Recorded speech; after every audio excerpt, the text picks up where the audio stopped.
کہتے ہیں منہ سے زور سے کہکا مارنے سے وضو ٹوٹ جاتا ہے. یہاں صبح سے آپ وضو کر کے آتے ہیں اور آپ کو ہنسایا جاتا ہے اور بات بات پہ آپ کہکے لگاتے ہیں تو اس سے وضو ٹوٹ تو نہیں جاتا؟ نہیں. نماز کی حالت میں اگر کہکا لگایا جائے تو نماز ٹوٹ جاتی ہے، وضو نہیں ٹوٹتا.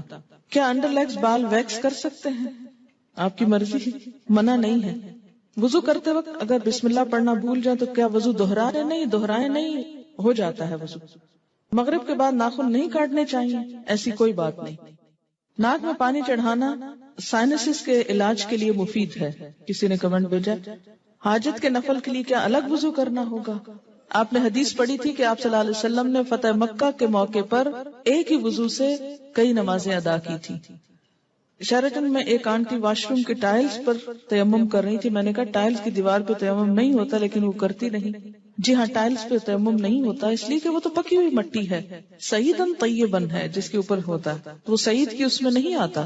اور دوسرا یہ کہ واش روم کے اندر تیمم کی وجہ کیا ہے آخر؟ کیا صرف تھک جرابوں پر مسح ہوتا ہے؟ آج کل تھن ساکس پر مسح نہیں کیا جاتا. بات یہ ہے کہ جب جراب کا لفظ آیا تو تھن تھک کی بات نہیں کی گئی. بات یہ ہے کہ اس تکلیف سے بچانا مقصود ہے کہ آپ اسے بار بار اتارے. ہاں، پھٹی ہوئی جرابیں نہ ہوں کہ جس میں بہت بڑے بڑے ہولز ہوں کہ وہ ساری سکن ایکسپوز ہو رہی ہے، یا ایسی باریک ہو کہ نیٹ کی بنی ہوئی کہ جو جراب کم اور پاؤں زیادہ نظر آ رہا ہو. تو یہ چیز آپ خود دیکھ لیجئے. اگر مہندی لگی ہو تو کیا وضو ہو جائے گا؟ جی بالکل ہو جائے گا، کیونکہ مہندی رکاوٹ نہیں بنتی پانی میں. ہاں، اگر ایسی کوئی چیز آپ نے لگائی ہے کہ وہ چھلکا بن گیا اور اس کے اوپر سے اتر رہا ہے تو وہ اور بات ہے. کسی بھی چیز کے لگنے کے بعد اگر پانی اس کے ریشے تک پہنچ جائے، ویٹ ہو جائے، وہ سارا دھل جائے، اس کے اندر سے پانی گزر جائے تو کوئی بھی چیز منع نہیں ہے. ہاں، اگر کوئی چیز پانی کے اور اس سکن کے درمیان بیریئر بن جائے، کوٹنگ ایسی ہو کہ پانی سکن کو ٹچ نہ کرے تو پھر ٹھیک نہیں. کتے کے بارے میں سوال ہے کہ کپڑے کو لگ جائے تو نماز پڑھ سکتے ہیں؟ جی اگر ڈرائی ہے تو ٹھیک ہے، کوئی حرج نہیں، لیکن اگر ویٹ کتا ہے اس کے چھینٹے آپ کے اوپر آ گئے ہیں تو درست نہیں. کیا عورتوں کا ختنہ جائز ہے؟ آپ کس دنیا میں رہتے ہیں؟ کس دنیا میں رہتے ہیں؟ مجھے حیرت ہوتی ہے بعض دفعہ آپ کی حیرت پر. آپ کو پتا ہے بعض افریقن کنٹریز میں یہ رواج ہے. اس میں آپ دیکھیے کہ یہ ان کا ایک لوکل رواج ہے. اسلام نے عورت کے ختنے کا حکم نہیں دیا ہوا.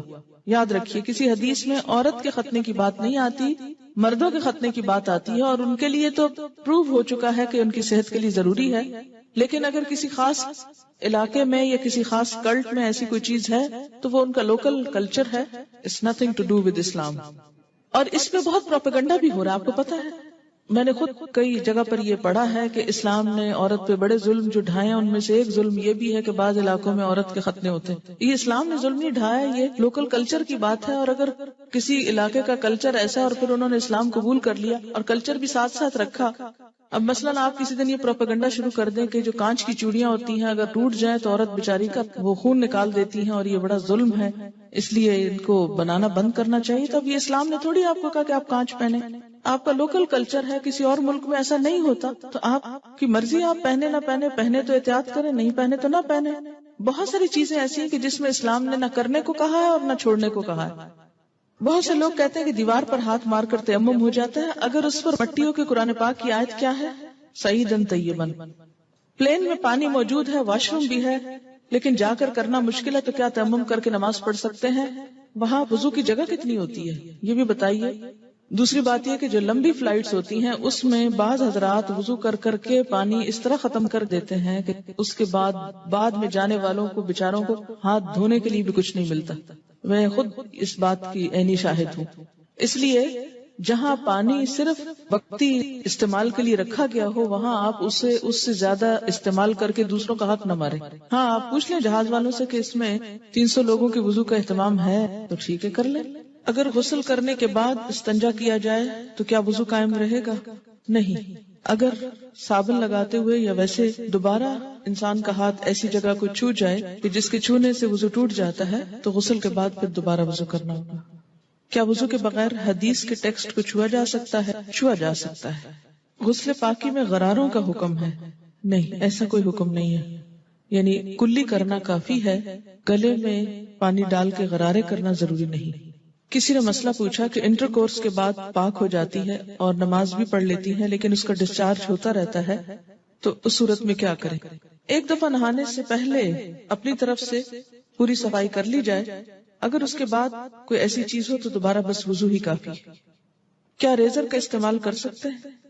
جی کر سکتے ہیں۔ MATTE یہ کس قسم کی لپسٹک ہوتی ہے؟ صرف لپسٹک ہوتی، کیا اس سے وضو ہو جاتا ہے یا پانی ہونٹوں تک نہ پہنچے گا؟ میں نے کبھی لگائی نہیں، اس لیے مجھے پتہ ہی نہیں کہ یہ کیسی لپسٹک ہے۔ یاد رکھیں کہ چھوٹے چھوٹے سوال اس طرح کے پوچھنے کے بجائے شریعت کا ایک اصول یاد رکھیں، ہر وہ چیز جس سے پانی سکن تک پہنچنے میں رکاوٹ نہیں ہوتی اس سے وضو ہو جاتا ہے۔ کوئی بھی چیز جس کے لگنے سے پانی سکن کو نہیں چھوتا، خواہ وہ کچھ بھی ہو، وضو نہیں ہوگا۔ وضو کرنے کے بعد اگر ٹی وی دیکھیں تو کیا وضو ٹوٹ جاتا ہے؟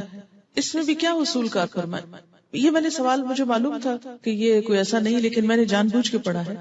کیوں جان بوجھ کے پڑھا ہے؟ اس سے آپ کو سکھانا، کہتے ہیں نا کہ ضروری نہیں کہ ایک بہت اچھے سوال سے انسان سیکھے، بعض اوقات ایک ایسے مزاقہ خیز سوال سے بھی کچھ سیکھ سکتے ہیں آپ۔ کیوں؟ اس لیے کہ جب تک شریعت کے جو احکامات ہیں ہمارے لیے ان کی علت نہیں معلوم ہوگی، وجہ نہیں معلوم ہوگی، اس وقت تک ہم سمجھ نہیں پائیں گے۔ پہلی بات تو یہ کہ وضو ٹوٹنے کے اسباب یا علت کیا ہے، کیا وجہ ہے کہ شریعت نے دوبارہ وضو کرنے کے لیے کہا ہے؟ کہ جسم کے اندر سے ناپاک ڈسچارج جب نکلتا ہے، مثلا بہت سے لوگ مجھ سے پوچھتے ہیں بچوں کو دودھ پلانے سے وضو ٹوٹ جاتا ہے؟ نہیں ٹوٹتا۔ اس طرح تو ماں کو ایک عذاب میں ڈال دیا جائے کہ بچے بعض اوقات ایسے ہوتے بہت تنگ کرتے ہیں، ان کو ایک عادت ہو جاتی، جو بچے بڑے ہوتے ہیں ان کو عادت ہو جاتی کہ ہر تھوڑی دیر میں آ کے ماں کو تنگ کرتے ہیں کہ دودھ دودھ، بعض اوقات ماں کو مارنا شروع کر دیتے ہیں، پریشان کرتے ہیں۔ اب ماں صرف اس لیے مار کھاتی رہے کہ میرا وضو ہے، اور بعض اوقات یہ کہ 2 سنت پڑھی آپ نے اور فرض پڑھنے کے درمیان میں بچے نے شور مچانا شروع کر دی، بجائے اس کے کہ آپ فرض پڑھیں، آپ پہلے کیا کریں، اسے دودھ پلا لیں، اور آپ اس لیے نہ پلائیں کہ وہ میرا وضو نہیں رہے گا تو بچہ شور مچا مچا کے سب کو جگا ڈالے، اور پھر یہ کہ آپ نماز میں بھی کوئی توجہ نہ ہو کہ وہ چیختا ہے چلاتا رہے، میں پہلے نماز پوری کر لوں پھر دودھ پلاؤں گی۔ تو اسلام نے ایسے احکام نہیں دیے۔ اس میں کیا حکم ہے کہ آپ دودھ پلا سکتی۔ اسی طرح بعض اوقات زکام ہو جاتا ہے آپ کو، تو زکام سے وضو نہیں ٹوٹتا آپ کا، اگرچہ وہ ناک سے کوئی ناپاک ڈسچارج بھی نہیں، لیکن اس کو صاف بھی نہیں کہہ سکتے، طیب میں نہیں آتا، ہاں اس سے بھی وضو نہیں ٹوٹتا۔ اسی طرح آنسو ہے، آنسو سے بھی وضو نہیں ٹوٹتا کہ ایک شخص پہ گھنٹہ رو لیا ہے اور اس کے بہت آنسو بہ لیے، تو اس سے بھی اگر زیادہ بہا سکتا تو بہا لے اپنا دل ٹھنڈا کرنے کو، وضو نہیں ٹوٹے گا۔ ٹھیک ہے، تو عربی میں ایک اصطلاح استعمال ہوتی ہے، اگر وہ یاد رہے آپ کو تو بہت آسانی ہو جائے گی، کہ سبیلین سے جو کچھ نکلتا ہے اس سے وضو ٹوٹتا ہے۔ سبیلین 2 راستوں کو کہتے ہیں، یعنی ناپاک ڈسچارج کے 2 راستے جو ہیں، سبیل کہتے ہیں نا راستے کو، تو سبیلین دونوں راستوں سے، اور اس سے مراد یعنی یہ ایک ٹرم استعمال کی جاتی ہے بجائے ان دونوں جگہوں کے نام لینے کے۔ گفتگو میں جو الفاظ انسان استعمال کرتا ہے اس سے انسان کی شخصیت کی عکاسی ہوتی ہے کہ اس کا مزاج کیسا ہے۔ جن کا مزاج گندا ہو وہ گندی باتیں کرنے اور گندے الفاظ بولنے کو انجوائے کرتے ہیں، لیکن ایمان، گندگی اور ناپاکی اور یہ تمام چیزیں جو ہیں یہ ایک دوسرے کی ضد ہیں، یہ انسان کی ضروریات میں سے تو ہیں، اسی لیے انسان کیا کہتا ہے اپنی ضرورت سے فارغ ہونا۔ ایک بہترین لفظ ہے جو مطلب بھی پورا کرتا ہے اور ان الفاظ میں بھی کوئی قباحت نہیں ہے، کوئی شناعت نہیں ہے۔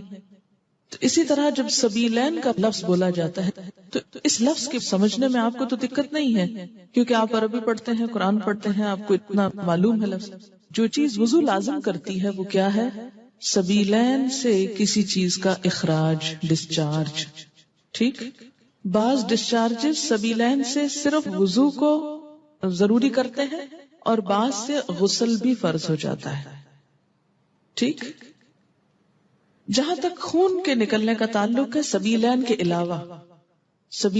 علاوہ اگر جسم کے کسی حصے سے خون نکلتا ہے، مثلا دانت سے نکسیر پھوٹ گئی، کہیں اور کٹ لگ گیا، جسم سے خون نکل آیا، اس کے بارے میں 2 آراء ہیں، اختلاف ہے۔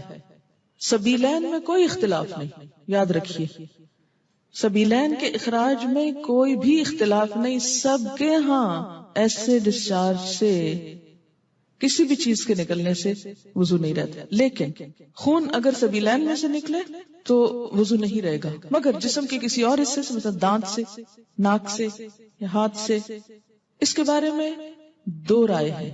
2 کون سی رائے ہیں؟ ایک رائے یہ ہے اگر اتنا نکلے کہ ایک قطرہ بن کے بہہ جائے، بہنے والا خون نکلے تو وضو نہیں رہتا. ٹھیک ہے، بہنے سے مراد کیا ہے؟ مثلا کٹ لگا، پہلے رستا رہا، پھر کٹھا ہوا، کٹھا ہو کے ڈراپ گر گیا تو وضو ٹوٹ گیا. ایک یہ رائے. دوسری رائے کیا ہے اس میں کہ نہیں، اس سے وضو نہیں ٹوٹتا، اور وہ دلیل کیا دیتے ہیں کہ حضرت عمر رضی اللہ تعالیٰ عنہ کو جب نماز میں شہید کیا گیا تھا تو انہوں نے نماز چھوڑی نہیں، یا حضرت علی رضی اللہ تعالیٰ عنہ کا جب تیر نکالا گیا تھا نماز کی حالت میں تو انہوں نے نماز توڑی نہیں تھی. ظاہر ہے تیر نکلا تو کیا خون نہ نکلا نا.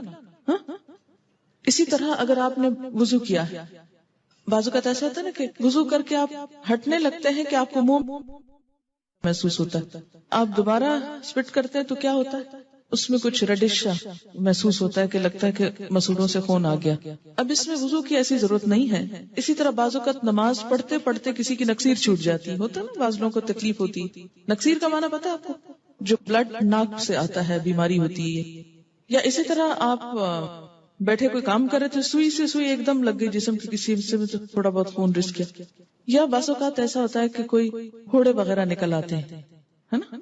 اچھا، ان پھوڑوں سے کچھ نہ کچھ تھوڑا تھوڑا رشتہ رہتا ہے، پس نکل آتی ہے کچھ، یا کسی کو کوئی اور چوٹ لگ چکی ہوتی ہے تو نماز پڑھتے میں کیا ہوتا ہے، اوپر کھڑے ہوئے نیچے بیٹھے زمین پہ، اس سے وہ پریشر آیا کسی جگہ پر تو خون اور نکل آیا. اس سے یہ نہیں کہ وضو بھی ٹوٹ گیا اور نماز بھی ٹوٹ گئی، نہیں، نماز کنٹینیو کریں. تو تھوڑا بہت اس طرح کا اگر بلیڈنگ وغیرہ ہوتی ہے تو اس کو اگنور کیا جا سکتا ہے. اسی طرح آپ وضو کر کے کھڑے ہیں، ناک سے زکام آ رہا ہے، کوئی فرق نہیں پڑتا، رو رہے ہیں آپ، رو رہے ہیں، کوئی بات نہیں. یا منہ سے رال ٹپک گئی، بعض لوگوں کو بیماری ہو سکتی ہے منہ سے رال ٹپکنے کی، سوتے میں تو ٹپکے کی تو وہ تو پھر ویسے ہی وضو نہیں رہے گا. لیکن بعض اوقات ایسا ہوتا ہے نا کہ بعض لوگ جیسے کمزور ذہن کے ہوتے ہیں یا مریض ہوتے ہیں، یا اسی طرح تھوک دیا آپ نے، تھوک ہے یا تھوک میں بلغم وغیرہ ہے تو اس سے وضو نہیں ٹوٹتا. سمجھ گئے بات؟